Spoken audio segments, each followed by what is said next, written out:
welcome back to the channel. This is Christmas in July 2024, and today I wanted to come to you with a very cheap crafting option.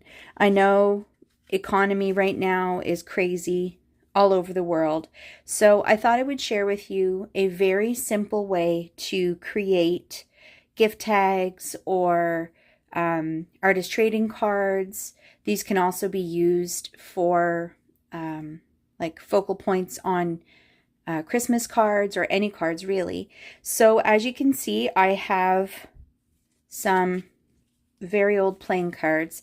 I'm a teacher, so a lot of the times when we're playing multiplication games with the kids, we use cards and dice, and inevitably cards get lost or damaged. So these are leftover cards from school, but I'm sure you could easily find a pack of cards at the dollar store for very cheap. I also went to the thrift store and thrifted this very old dictionary, and I liked it because it's already distressed and it has that old book smell. Am I weird? Am I the only person who loves that smell? Very simple glue stick. I actually had to buy some new ones because I like the purple ones, but these are getting dried up, so these will probably make their way back to school. And I also thrifted a book of piano music, and I did end up distressing some of these pages, but the book itself was so old that there were a lot of discolored pages anyway. So I will show you what I made and will make with you today on camera. I made these. So just using the things that I had in my stash, my stamps, little bit of time and creativity, I ended up creating a fair few. These ones aren't really Christmas related, but you get the idea. And this is just copy paper that I stained with coffee on the back. And you can see all the layers there. These ones will just be gift tags. And this was another little book that I thrifted. It had like little Victorian and Edwardian ladies in it. And it was like advice for young women and how to behave properly, which was hilarious. So I repurposed that. And you can see I didn't do as much altering on the back of these, but I really like them. And I just used some of my tiny word stickers. I'm sure you're getting the idea. And then these ones were just clear stickers I had in my stash that I added to the card. So I'll show you how I went about this process. I'll clear this all up and I'll be right back. So the first stage of this process is just taking your playing cards and using your glue stick and then just putting them down on the paper. Once that's done, you basically cut around them, flip them over, and cover the other side. And when you're done, this is basically what you end up with. Oops. So that's kind of the stage these ones are at. From here, what you can do, if you want to, is grab inks, marker. It's just kind of whatever you already have. And I have Distress Oxide ink. So my second step was to ink around the edges of my cards. And this one I ran out of dictionary pages that I had pre-pulled. And I just wanted to try it with a piece of scrapbooking paper, because if that's what you have and you want to use it, it doesn't have to be Christmas themed. It's actually really good if they're very plain theme. So from here, I'm going to grab, I had a couple of little baggies done up.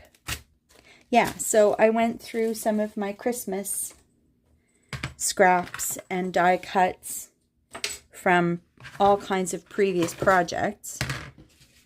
And as you can see, it's just a mishmash. So I am going to see what I can do with this to decorate these cards. And I'll put you on fast forward as I do that. All right, friends, this is where we are. So I'm going to just glue some things down and I'll be right back. All right, this is where we are now. I just basically glued down all of these little pieces. This is a great opportunity to use up any little 3D embellishments that you may have. I struggle with these now that I don't really do a lot of scrapbooking, and I tend to do mostly Project Life. These are great size embellishments for cards.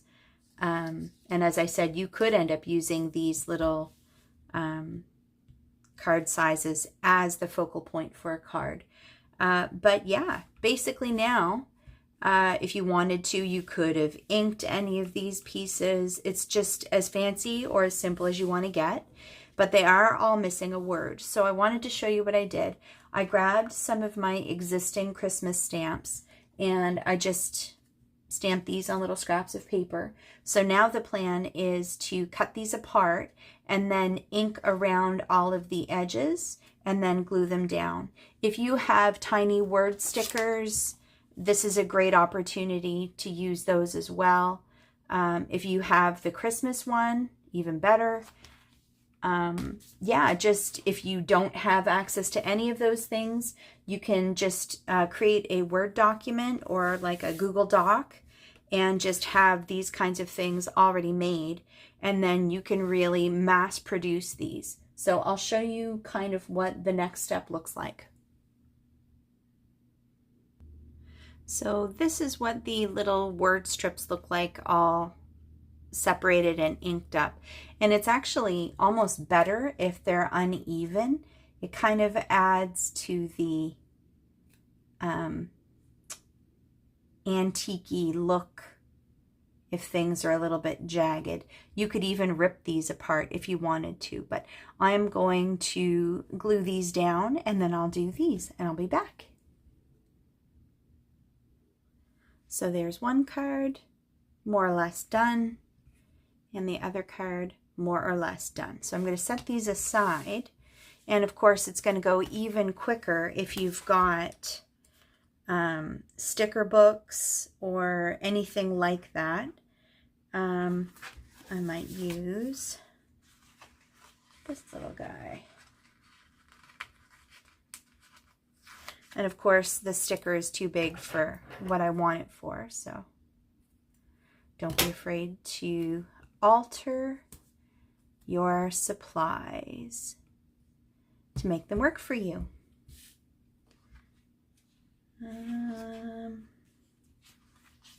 Ooh, these are great.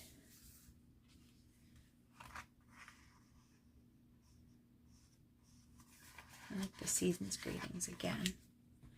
Probably could have used this one on the other tag, but you get the idea. And I like that it's kind of lopsided. So there you go. You can also use rub-ons. My suggestion would be just to mount them on a little scrap of card first, and then that way they won't blend in with the busy background paper. So from here, we move to the last step. So I will grab my supplies and I'll be right back. So we are at the last stage, and this stage can be as complicated or not as you want. This one is just a little eyelet, a mini jingle bell, and some baker's twine. But if you don't have access to an eyelet setter, you could just hole punch and put the twine through with the jingle bell. And I think this was like a dollar store jingle bell. And if you don't want to even go out and buy any new supplies, I love going to thrift stores because you will often find leftover ribbon. This one has never even been opened. So I'm going to crack this little guy open, and I'll kind of show you a couple of different things you can do to finish these tags off. All right, so these two have the eyelet, and I put a little metal charm that I'm going to attach. And then these two do not. I do have to put the holes in these though. When I do go thrifting for ribbon or yarn is also a good thing to find at the thrift store for something like this, or even embroidery floss. I tend to go, in most of my local thrift stores, there's a section where they've got Ziploc bags of kind of like items, and I will often look through those. I'm going to have to put something else there for that. The hole's too small. I may grab a piece of thread to attach that. But basically, you get the idea. And I like to knot and then knot again. Just like that. And then I'll take a piece of thread and attach that on. I'll show you the finished product for those in the stills at the end of this video. And you can also, as I said, when you go thrifting, just see if you can find thin ribbon, just so you know you're not fighting to get what you need done.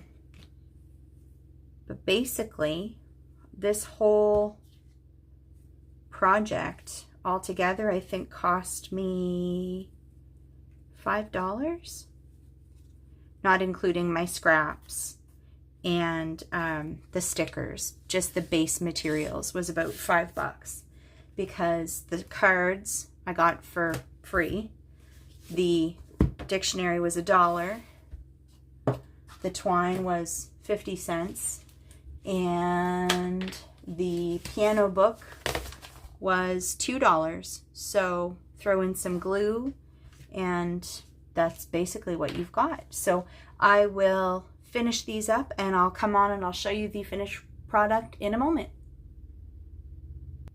Okay, so these are the 4 that I made on camera with you. And as you can see, very simple, very basic. If you didn't want to go and get yourself a deck of cards, or if you don't have a deck of cards laying around, you could, of course, use like cereal box. I just like that it was already a good size, and it just eliminated one more step for me. And as I said, the little trinkets and gems you could do, you don't have to. I'm going to call this one my Hanukkah tag. I didn't put anything on there yet, but, and there's one not quite finished. Yeah. This is a great opportunity to use up those little teeny tiny pieces. And I also wanted to show you some of the other things that I thrifted. These all came from the same store. It just happens to be one of my favorite stores for paper and like crafty materials. This one isn't strictly a Christmas ribbon, but I grabbed it because I liked how thin it was. This one is a Christmas ribbon, and I did not pay that for it. But basically, all of this ribbon came to probably $3.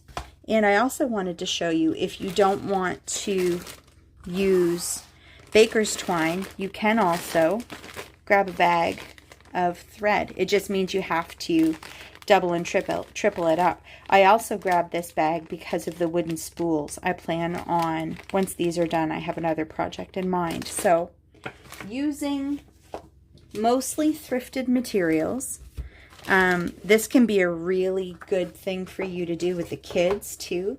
You can go out and get them to pick some different materials and tell them that you need to find a way to craft with them. So there you go.